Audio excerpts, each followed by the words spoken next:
Welcome, seekers of the truth, to the Magical Services channel. So, this is going to be a reading for all signs for the collective of the viewers of this channel, and it'll be in regards to the upcoming highlight. And this reading is being done Monday, December 22nd, 2025. Um, though it'll probably resonate with you whenever you do happen to see it. So, with that said, this reading will be done with divination, tarot, and I'll take the opportunity to let the viewers know that I do personal divination readings for people with geomancy and or tarot, and I also do personal astrology charts with for all kinds of things in life. Natal charts can be done to see why you are the way you are. Synastry readings could be done to see the compatibility between you and a significant other, and or just to see how you impact one another. And composite readings could be done to see the actual energy of the relationship that is created between you and a significant other, as if it were an entity of its own. Also, suppose you had a relevant event, a very relevant date, or a very relevant appointment, or a very relevant event in past, present, and the future, and you wanted to know how the stars would align for you personally in regards to that specific space and time. Chart could be done for that too. So those are all fun things that can be done with astrology, and astrology is awesome. It is indeed the backbone of all esoteric practices, really. And beyond that, having been initiated into magic since the age of 10 in West Africa, I have more than 3 decades of magical practice behind me. So I do have a few spells in regards to various aspects of life. So if any of those sound like things that could be useful to you, please do contact me, and we'll make that happen as soon as possible. My email is in the contact section below, or you could befriend me on my channel on Facebook, also called Magical Services, the exact same name as this one, and then we could share direct messages if that is more your style. Now, with all that said, let's get into your reading. So once again, the reading was for the collective of the viewers of this channel in regards to the upcoming highlight.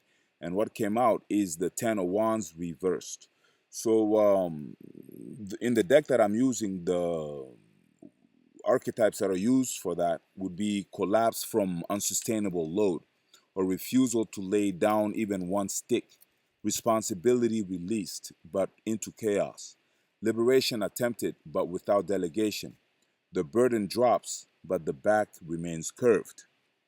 Um, Now, what I'll say more about it is that in tarot, the Ten of Wands reverse signifies a critical turning point regarding burdens, responsibilities, and stress.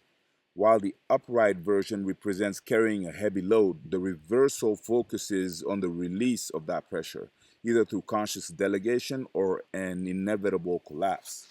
So, what would the core meaning be? It would have to do with release and relief. The most positive interpretation of this card reversed is the shedding of unnecessary weight. You have reached the end of a grueling cycle and are finally putting the wands down. So, letting go is a theme, recognizing that you cannot do everything yourself. Delegation is a theme, entrusting others with tasks you previously hoarded. Recovery is a theme, entering a period of rest after a long struggle with burnout. So, the shadow side, though, would mean reaching a breaking point. So, if the context were negative, the reversal would suggest physical exhaustion.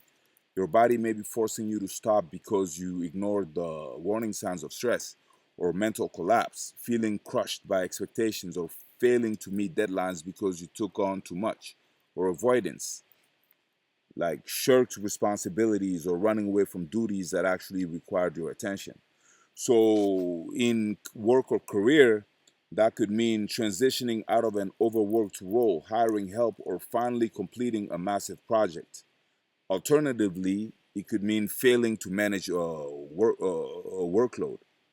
And in relationships, it could mean realizing a relationship is one sided and stopping the effort to carry it alone, or letting go of emotional baggage from the past. And in finances, it could mean finding relief from debt or financial pressure, or conversely, the total mismanagement of financial obligations. And in spirituality, it could mean understanding that your path shouldn't feel like a punishment, releasing martyr complex tendencies. So, yeah.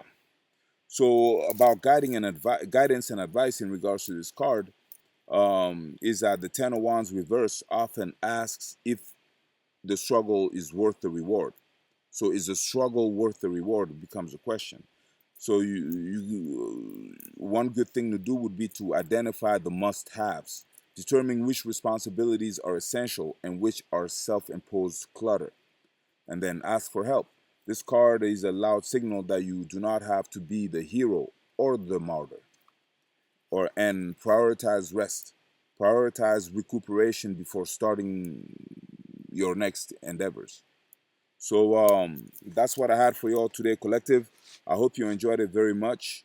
And if you did, please like this video and or share this video and or comment this video and or subscribe to our channel so you get first dibs on future uploads. And in the meantime, I thank you very much for being here. Thanks for your time. And until the next time, blessings.